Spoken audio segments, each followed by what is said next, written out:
and perform against your opponent here today, because they both, I think, desperately want those wins to start climbing up in the table. And the first pick of the draft is that Tristana. True. Yes, he does. And LCS teams, you should remember that, because Skarner would be a great pick in some of these games. I'm just telling you. Yeah, no, Yeah, okay. Skarner's actually good against Tristana. Skarner is good against Tristana. You can make her yeet you back while you pull her. It's one of the only mechanics that exists other than That'd be pretty hype, I'm not gonna lie. It's actually pretty good. But we're not gonna talk about it anymore because we both know Skarner's not getting picked. Tristana, however, is, because it's first pick, it's locked in for TL, it's most likely going into the mid lane, which means it's most likely the pick for APA showing up here in his LCS. Yeah, that'll be exciting to see how he's gonna be able to perform on it. One of the things that a lot of people will tell you about APA is that he's got a little bit of a different champion pool. Of course, Tristana very meta, but his most played in NACL this split is actually Cassio, right? Something that we're not seeing a tremendous amount of. He's playing TF. He's known for things like Ziggs. He's played all kinds of different picks. So would be exciting to see if it's going to be a bit of a mix-up, but it is going to be Rumble getting locked in here. Okay. So we are expecting, there is possibility things are going to flex around, but we are expecting, of course, that it's going to be Tristana mid. We're expecting it's going to be Rumble top. Zoe would be the answer here from Bolulu, and I'm actually really happy to see this. I have not liked his Annie at all, and he has been kind of just going on Annie over and over and over. When he came in last split, his Vel'Koz, his Zoe, those are the picks I felt he looked by far the best on. So it's nice to see him move away from the meta and move to your own comfort. Exactly. Those are his trademark picks. Those are his pocket picks. That's what we expect to see him on. Now, big difference between the first half of the draft here for the two teams. Everything on Immortals, you know where it's going. Zoe goes mid, Renekton goes top, Maokai goes into the jungle. Yeah. Technically, all three picks on TL are flex. Yeah, yep. Tristana could go marksman, she could go mid. You could see Nautilus support or in the jungle. You could see Rumble in either one of the solo lanes. Even jungle, it's getting some play. It is pretty uncommon, but like theoretically, there's a lot of flex options. There's wacky stuff that could happen here on the side of Team Liquid, depending on how the second half of this draft goes. Immortals are going to go ahead and ban out the Rel. That champion can also go in either one of the roles that Nautilus goes into. That's how I was so going to they're laugh getting about. rid of flex on flex capabilities here. Yeah, they are going to be taking away that Rel, so it's really interesting. Clearly respecting the fact, that it can be flexed around. We're calling to get banned away as well. And I do think that is the right answer against Core. Though TL is having their ups and downs, I do think this is the best split Core has had in probably a couple of years, I want to say. Off the top of my head, that feels right.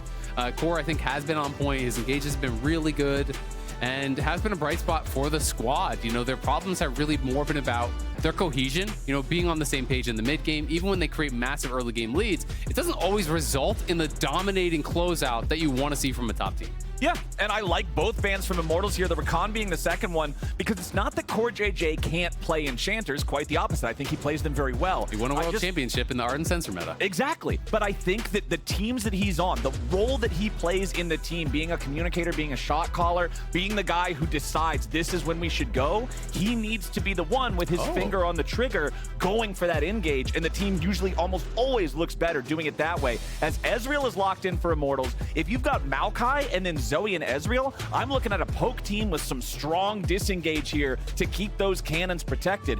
Back over on the side of Team Liquid, I'm not going to get baited by this hover just yet because it's so unlikely. I mean, maybe. What are you going to do? You going to bait me? You going to outsmart me? Nope, it's Ashe. I tell you, this is why you don't buy it, audience. This is why you don't buy it. You don't take that bait. You were taken for a fool. It's going to be Ashe, Milio locked in here for Team Liquid, which tells us where everybody else is going. It should be Tristana mid, Nautilus in the jungle, and Rumble up top. Yep, going to be an interesting one. There's some slight possibility of Rumble Tristana flexing around, but definitely are expecting it to be the positions that you did mention. This is going to be an interesting one. It is like a full poke comp here from IMT, and this is just not something we've seen pretty much at all. Like just this whole split, right? Like all summer around the world, Ezreal has not been popular whatsoever. So Immortals are saying meta's not working for us. Let's try something else. And I actually do really respect this. Yeah, like try something different.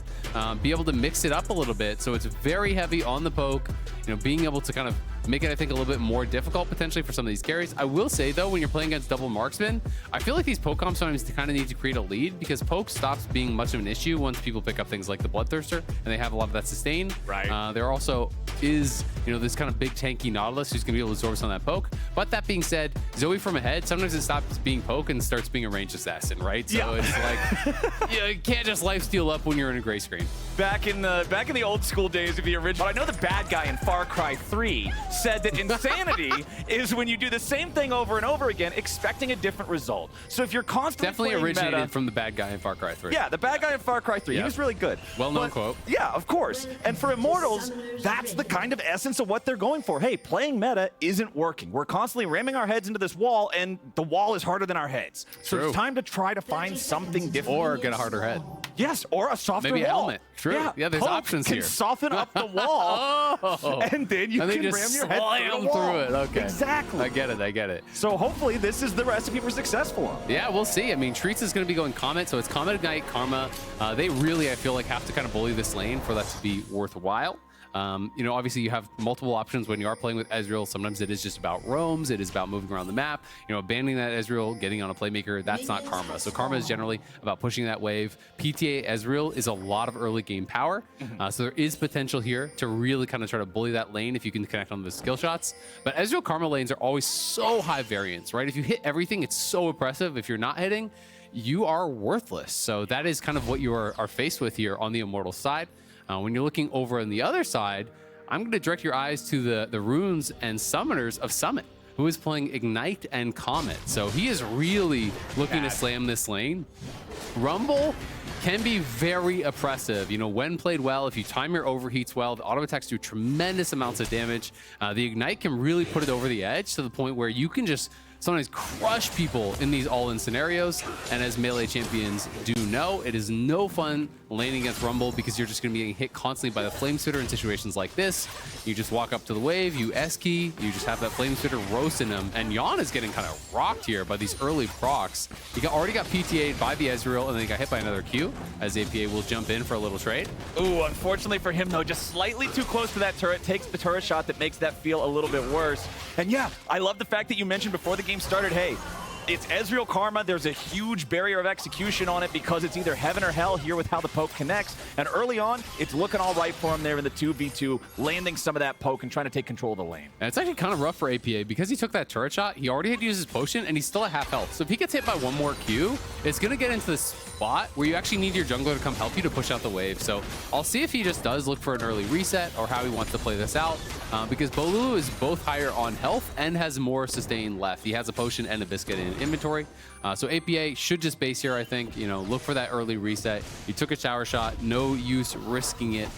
He's going to go back to base. It does have enough, you know, he's 450, so we'll see what he wants to buy. And you can see up top here, that's where my eyes are drawn in this 3-lane split because Solo has taken a lot of damage from that Rumble of Summit. Remember that Rumble got a mini update recently where now his maximum heat is 150 compared to 100. The spells work a little bit differently, but he still gets the danger zone at 50. So it now activates at 1/3 instead of 1/2 of your overall total. And Summit was really just forcing Solo back. Rumble is so oppressive if you know how to properly manage the heat, manage the Flame Spitter. Because if you're not used to Rumble, you can kind of have these wacky situations where you overheat when you don't mean to, where you're not finding the maximum value out of the Flame Spitter. It can mess up your CS, but experienced Rumble players are a nightmare to lane against. Exactly. I mean, you always kind of want to keep it, you know, at this perfect heat level where you can have those, you know, empowered abilities available to you at all times, but you're not accidentally overheating at a bad time and silencing yourself. Especially post 6, you know, you do see those oopsies where someone overheats a little bit too early and then is silenced and can't ult. So that can always be a disaster, but both teams moving in here around mid. Kenvi and Pyosik looking for angles, not going to be able to find much, and Bolulu, you know, slightly ahead in the CS, but not too big of a deal.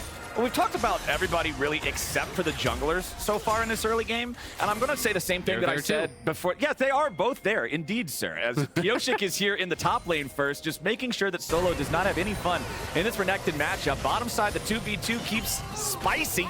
As Yeon finding a lot of damage here on Tactical Flash forward in the first blood. It's Team Liquid drenching him in the 2v2 as Bolulu's under pressure from APA back in the mid lane at the same time. The explosive charge finds half his health bar. Bolulu wants some of that artillery fire, but he will not find the paddle star from long range. That is a massive punish from the TL bot lane. They have been looking good in those 2v2s this split. And Tactical goes down using both his summoners just based on the situation, we only saw the end of that kill. My assumption is that he did shift aggressively, you know, to try to proc his PTA, to look for that sort of a play. But Yeon just turned around, you know, had that Ranger's focus stacked up. Core is able to hit him with the Q, slowing him down, you know, be able to get those passive procs as well. You know, so just couldn't actually get out of there. Flashed late and had taken so much damage that was an easy flash follow for a kill from Yeon. So let's see it one more time. Okay. I'm assuming that it is just going to be an aggressive shift. Yeah, so he hits him with the W. He shifts in to actually get that proc. But there's the cozy campfire. There's the warm hugs, the shield coming out, and those speed ups coming through from CoreJJ. He has back-to-back speed ups. He had both charges of it available, so he keeps him in on his target. Yeon didn't even need to use the ghost. He was just getting that permanent move speed increase from Core, just shielding him up over and over. Okay, a little bit of a drowsy there on APA, but he buffers through it. Nicely done with Rocket Jump. My favorite thing about Milio is his abilities enable such a different play pattern in terms of the range that you get, the speed up that you get, as Solo is quickly discovering a bad time here in the top lane. Summit forcing the flash, drops the ignite. There's the Comet. Goodbye, Solo. Cook him up nice and crispy, Summit. Easy solo kill. It's Crocodile for dinner. Summit is cooking in that top lane. Gets the kill, doesn't even have to use his flash, and gets the flash off of Solo. Got that earlier level 6 and punishes him massively with it. And now TL have bot lane prio, they have top lane prio, they pushed in mid, they start up the dragon. Everything is going Liquid's way in this early game. So here's where I'm at, Azael. Top side, we had Immortals lose to a fire-based champion using abilities like the Equalizer and Flame Spitter. They sound like they belong in League of Legends. Bottom side, Tactical died to warm hugs and a cozy campfire. And it just doesn't feel the same as Pyosik is engaged on here in the 3v3. Kenvi trying to lead the charge, but disengaged by the Ultra Mega Fire Kick. That one sounds a little bit more ferocious, and it stops IMT in their tracks. Yeah, I mean, getting your ass beat by warm hugs, you know, it's not what you're expecting. It just doesn't line up. I mean, I guess it depends how warm the hugs are. You Molten. know? Molten lava. That sounds painful. That sounds horrible, actually. So maybe Milio is just burning his teammate alive. Oh my kind God. of dark. That's actually heavy really metal. Changing the lore completely here. I'm kind of liking this a little bit. It's like you're like, I'm gonna go home and queue up some Milio. yeah. Making it appeal to a different part of the player base. Oh man, Solo's having such a rough time. It is 1v1 here at the top side. Summit on the Chad Rumble pick as Bolulu is jumped on by APA. Nice He's going to have to reset his jump back out, and he flashes back away from the paddle stars. Bolulu needs a little bit more, but he won't get it. Kenvi wanted to show up, get a kill on the board for Immortals, but APA escapes it. Yeah, really good buffer on the rocket jump there. Great buster shot to keep himself safe. At the end of the day, you know, he's the one who gets chunked out, does get pushed back, but they get the extra summoner off of their opponents. Kenvi spent his flash, Pyosik did not. So not too bad there for APA at all. And the sadness will continue up on the top lane for Solo. This is just not going to be a fun matchup, you know, especially when you are put behind. These are those kind of matchups where you're just trying to get as much farm and experience as you can. You're never really going to be able to win it. When the Rumble gets ahead, it becomes incredibly difficult. And with Tactical losing down in the bot lane, there's not a lot of really great places for Immortals to go. But they can hold on to hope with the fact that TL has really struggled to close out games, right? They have really struggled in the mid game. They do make mistakes. So if you're Immortals, you got to stay positive. You got to focus on your win conditions, try to hit your item spikes, and see if you can create advantages, you know, around neutral objectives. Because I think that is where these poke comps really do succeed. You know, when you have the saplings around everywhere, scouting them out, when you have them trying to walk through a corridor and they're getting chunked out by Ezreal, by Zoe, that's where this kind of Immortals comp can really become a nightmare. And I gotta say, I really like Rumble for TL, specifically because I think it fits Summit's identity as just a lane-dominant player, while also being, in my opinion, one of the strongest mid-game champions in all of League of Legends to help them just hard force those victories in the part of the game they traditionally struggle with the most. Yeah, we'll see, though. Is the coordination going to be good, right? Because one of the things with Rumble is you kind of need setup generally for effective equalizer. Sometimes the team is just going to funnel into it and it's going to look great. But you need to be on the same page, at least with Pyosik, because he's the main guy who's going to be there to set it up. Someone has to be a bit careful, though, because he did spend the equalizer. So if people go up there, you know, anytime equalizer's on cooldown, you can actually look to gank this guy. It really becomes way more feasible, right? You're just not just going to turn around and cook you both. So there are possibilities for that. But yeah, I want to see, you know, how well can he coordinate with the team in the team fights? Can they lock down these targets for him to really burn them up? Plus 1,000 gold right now for Team Liquid. Just about 10 minutes into the game, they got that first Hex Tech Dragon for themselves as well. Second one here in just under 2 minutes is going to be the Infernal, so we'll see if they can continue to maintain that neutral objective control. They also grabbed the first Rift Herald for themselves just because of the absolute dominance they have there in the top lane with that Rumble into the Renekton matchup. About half the timer remains on that one here for Pyosik on the Nautilus. Both junglers still at 0-0 and 0. I mean, they've not been able to find a way to get involved in the game here so far. They're both dead even on farm as well. So how about to the jungle camps that they brutally massacred? Oh yeah, is that our next infomercial? We're gonna do a PS. Well, let's get Sarah McLachlan to do a PSA for all the poor little chickens that get murdered in the jungle. I mean, I don't think Sarah McLachlan comes out with songs anymore. Like she's definitely available for an LCS. Yeah, she's got to be available. Sure. For sure. We'll have our people call her people. Yeah. All right, Sarah McLachlan, if you're watching the LCS right now, hit us up. We're down to do a commercial with you. All right, Solo is down to just try to farm up anything that he might possibly be able to, but Summit thinks that that's not a very fun idea. He wants to keep this lane as miserable as possible. Solo is down to be able to walk up to his tower. Yeah. Yeah, he's definitely down for that, but Summit is not, unfortunately for him. And the problem is, as long as Summit has that equalizer, it's dangerous for Kenvi to even try to go up there, I think, because Maokai just offers such little damage that there's a potential for Rumble to just turn it around anyway. So, unfortunately for Solo, the beatings will continue until morale improves. That's about as good as top lane gets in this. Scale him for late game. Just on Renekton. As Renekton. It's looking good. But he's going to be able to TP back. He's back to full health. He's feeling good about himself. You know, got to buy. Things have stabilized down on the bot lane, so you know, we'll see. You know, when these first items come through, these Pokecoms can be pretty strong on even just the one item completion. Now, I want to see if Immortals are going to be willing to actually challenge any of these dragons, or if they're just going to give up the first couple. It is Infernal. Can be moving around here, and Treat's going to get a little bit poke over the wall.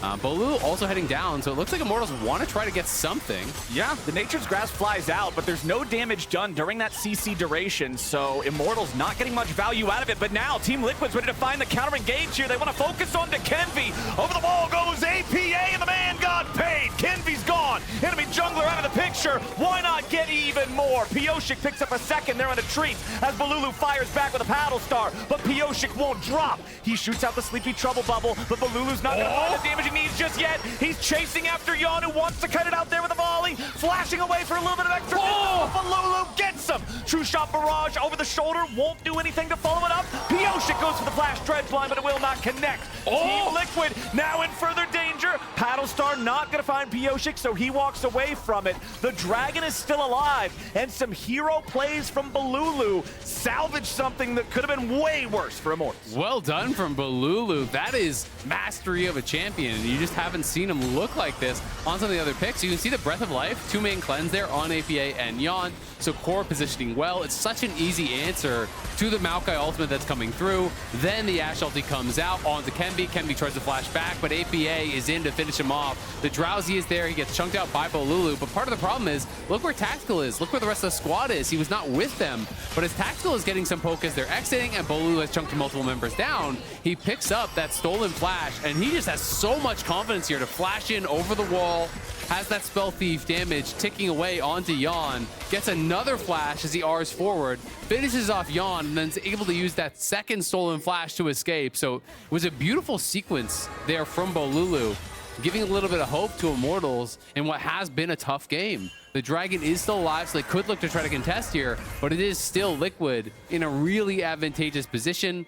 The Mythic is completed for Yeon. He's gone his early Triforce. The Kraken's done for APA, and Bolulu doesn't yet have his first item. But despite Bolulu's heroism, it was still a play that favored Team Liquid overall. They couldn't get as much as they wanted because the Drake, of course, was interrupted by Bolulu's moves, but it's plus 2,500 gold at 14 minutes. Plates are out of the picture. Team Liquid's feeling confident about the current state of the game. Solo at least catching up a little bit in farm there in the top side, but Sorcerer's Shoes plus Proto Belt done for Summit, especially with this build, with the Comet, with the Ignite, going for all this early spell pin. I'm expecting a Shadow Flame or something similar similar next, just to make sure that you are maximizing damage output for this mid game. Yeah, absolutely. He is going to be really, really strong. The only thing that they're going to have to problem solve for is the fact that he has no teleport, right? He is playing the Ignite, so side lanes can be more difficult. We'll see if Immortals can find some sort of a play where potentially they can create a 5v4 where Solo is answering him on a top lane and then TP's down and they make something happen. It's those kind of plays that they'll have to look for to really get an advantage here from Solo. But Summit doing a good job keeping that pressure up. Bolulu now does have his mythic completion as APA is just relentlessly shoving in these waves, trying to keep Bolulu locked under his tower as long as possible. Someone, I think, spotted Solo, and there are some TL members moving up towards that Rift Herald, so should be their Rift Herald. I don't think you're going to want to challenge here with your bot lane down towards that tier 1. Bot lane in some trouble. Yeon buffed up by that cozy campfire yet again. The expert range just becomes such a pain in the butt to have to deal with. Ashe firing those autos over and over, getting tactical down below half HP. Pyosik and APA are free to secure this Herald with no intervention from Immortals. Summit's got total control over the top side still, making sure Solo cannot leave from beneath that turret. As Kenvi fires off Nature's Grasp, disengage coming out from CoreJJ. He has to flash. Yeon has the covering fire here to try to get him away from it, but Bolulu wants to join up over the wall here. Paddlestar comes in, but Yeon does a nice job sidestepping that in the bubble both. Immortals brought 4 men into the bottom lane, but they won't even find a kill for their troubles. They need to try to at least force down the turret as Yeon and Core step back up. Core's got to be careful though. Ultra Mega Fire Kick and a disengaged Bolulu who continues chasing after, but he won't lock down Yeon. Sleepy Trouble Bubble again, not hitting the mark. Immortals will at least hard force this tier 1 turret, but it's going to be traded for the tier 2 back in mid as the Herald is summoned up and Team Liquid is trading back better across the map. I mean, it's actually so much worse than just the tier 2 because tier 1 mid was up and tier 1 top was up. They just got 3 towers there for that, so Liquid get massively ahead. Pyosik going to be able to take away the red buff as well. If APA can walk this in for a 3rd charge, that is insult to injury here. Or excuse me, didn't actually charge on the tier 1, but they are going to be able to kill it off. Either way, TL looking really good. 4K in the lead here. Immortals try to force really heavily on that bot side, but don't really get much for it. You know, you would have thought they'd at least be able to get Core, who had to use both his sums and his ulti in that initial play, but couldn't find the angle to get on him. And Yeon had some really nice dodges to be able to avoid a lot of the spells coming through from Bolulu. Second full item completed for APA in the mid lane. Went for the Kraken Slayer first, Navori Quick Blade second. Very standard stuff on Trist these days. You're going to start seeing those second items appear for more and more players in the next 2 or 3 minutes or so. The Demonic Embrace being worked on for Summit for some of that extra burn. Dots on dots on dots for Rumble here as we're expecting him to try to join up with some more of the bigger team fights, but also still totally comfortable in this side lane situation in the 1v1 against the Renekton. Solo jumping in on him now. Goes for his full combo and still gets out-traded by the Flame Spitter of a stunned Rumble. That's the power of this champion. Yeah, it is really difficult when you get behind. It's very hard to find windows to really punish him. So it's going to be more about that team fighting, more about Immortals trying to get poked before these fights do start. As Kenvi potentially caught out, but Bolulu, great poke on Yeon. Yeah, Yeon having to fall back as Kenvi is under pressure from APA, who nearly bursts him down, but Tactical's ready to try to heal him up. Kenvi re-engages, but now he's still dead. CoreJJ under pressure from Solo here in the back as Bolulu in stasis tries to escape. Summit goes back and finds a double kill on the Tactical now as Solo tries to get back to the tier 1 turret after killing Core. It's a 2-for-1 trade for Team Liquid, but they aren't done yet. APA heading back down into the bottom lane. Solo doing the same. Flash into the Ruthless Predator. He wants the stun on APA. The explosive charge, and he dances on him. APA in his LCS debut, dancing on Solo there. Hits him with the question mark as he gets the kill. Solo too far behind to really make the play happen, and then APA with 2 items done has more than enough firepower to take down Solo. Liquid getting further and further ahead, and Summit looking for even more. Will force that stolen flash away from Bolulu, but it's another turret down now. APA knocks that. So it's going to be the objective bounty spawning, but I mean, APA is now 2,000 gold ahead of his lane opponent. He's actually the richest guy in the game right now on this Tristana, so he's got the tools to try to carry this game. Not a bad debut here in the LCS for APA. Let's take another look at how this started. Kenvi was toast. Yeah, Kenvi was getting absolutely burst down. You know, does survive very briefly. He went for the turnaround play onto APA, but because Summit is there and just flashes in onto Tactical, Tactical can't actually follow up on that turnaround from Kenvi whatsoever. The Breath of Life was also there from CoreJJ, keeping them safe, and then Solo finding this opportunity here. The combo was actually pretty well done from him, but just does not have enough juice in the tank. You can see they're excited seeing APA get that kill. It was a dangerous moment for him. Would have been a good one for Solo to get back, but doesn't have the damage to actually do it. He's been put so far behind by Summit. And they're trying to actually answer this dragon, but they've lost full control over mid. Immortals don't have any response to this. They're going to lose their inhibitor. They have to send someone back or they're going to lose their Nexus. Man, Immortals, they're just wanting to play for the Drake, but they've already lost their jungler. APA coming to reinforce Team Liquid here now in a 5v4. Summit's at half HP, but he's still got the equalizer. Bolulu wants to get away, but he's been equalized. They'll trade it 1-for-1 at least as Immortals try to get themselves away before they lose anymore. But APA is fearless. He's peerless. He's absolutely destroying Immortals, and he won't take no for an answer. Team Liquid's new mid laner looks good. APA having a pop-off game here in his LCS debut, and Liquid running away with it. 7K up, 20 minutes in. They get the fight. They get the third dragon here. They are dominating Immortals. Holy cow! He walked up mid, blew up the inhibitor, teleported back down into the fight, crapped on everybody there. Absolute domination from Team Liquid, and Immortals lost Kenvi before the fight even started. Yeah, I mean, this hook, that first one is actually buffered out by Tactical very well. They use that Maokai ultimate, trying to create some space, but then as the overheat expires, someone is going to move forward. And it's about this initial engage again. The equalizer is going to be dropped down. Equalizer goes in. There's the hook from Pyosik in onto the Zoe, pulls him back, gets that kill for the team, and then APA finds his moment. He is way ahead. He knows he's going to win out in these 1v1s. Has the confidence to go for it, makes it happen for the team. That's what you want to see from these players, you know, when they're new to the LCS stage. When they're in a position of power, you have to play with that confidence. You've got to be able to kind of have that killer instinct. Don't lose that just because you're stepping up against some of these bigger name players. It's because they knighted him, man. They blessed him with the glory of the whole Liquid realm, and he is not about to waste that energy. Got that dog in him. Here against Immortals, absolutely. Solo just getting burned down here. Summit jumps back in with a proto belt. Flame Spitter finishes it off. Immortals is struggling to find any sort of a way to try to contest these guys here in this game. APA going in again. He's drowsy, but he's unstoppable even more. He takes out the enemy AD carry. Immortals manages to get the remaining 3 guys away, but Team Liquid can just walk it up over to Baron. Yeah, he's playing it really, really well. And APA even talking some trash in chat, losing to an Academy mid XT. Oh, I love that. He's letting them know he's feeling himself in this one. Summit gonna get found out. Bolulu maybe find a kill. Yeah, Summit trying to bait Bolulu in there, and honestly, might have been able to turn something around if it was a 1v1, but unfortunately, it is a team game, and Immortals sent the whole team down there.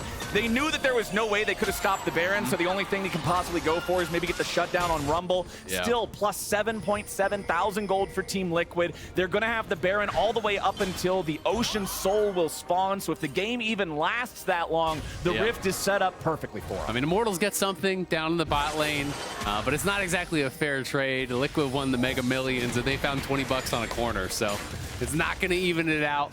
It is going to be almost an 8,000 gold lead now for TL. They have the easy win conditions here. They know exactly how to play this out with their go buttons. You know, they have the engage from the Nautilus. They have the engage from this Ashe. So should be pretty simple for them to move this forward, but we want to see them close it out cleanly, right? That has really been the struggle for TL. So they have this massive lead. You want them to be closing it out in the next couple minutes here. They don't need to go super, super late. And we'll see if they're going to be able to do that, because I think that is the biggest test for the squad from this position. Well, Solo is trying to just grab an objective bounty up there on the tier 1 turret. I think they know there's no way they're going to really defend this tier 2 in the bottom lane, so the goal is hopefully burn down the tier 1 in the same time that TL can take the tier 2 and then bring Solo back, try to make your defense in the base instead. So let's see what they can do with it. Team Liquid continuing their push now. Tactical fires off the True Shot Barrage. Nothing super meaningful comes out of that. Top lane tier 1 does fall. Solo completes that mission, and now Team Liquid's gonna keep the pressure on here in the bottom lane as Summit mounts up there in mid. He's ready to ride with the super minions. Pyosik drops the ulti there on Tactical as the equalizer goes down to the back line, but doesn't find a whole lot of damage. Solo here with the TP behind enemy lines. Bolulu's already down as soon as he goes in, and the play's over before it started. Team Liquid's going straight for the throat, and man, they are vicious with it. Tactical makes it all the way back into the fountain. APA gets a triple kill and escapes the explosion of the inner flame for the counter-attack. Solo can't even get back into his own base because Summit's just body blocking him. He won't let him do it. Flame Spitter's coming in for another one, and Yeon takes it with the volley. That's all she wrote. Team Liquid in 24 minutes with a brand new mid laner. Absolutely slam Immortals. How about that debut? 8-0-3 on the Tristana for APA. Liquid looking really good here today against the Immortals. Have been on a bit of a rough run of it, so this is a real confidence builder for APA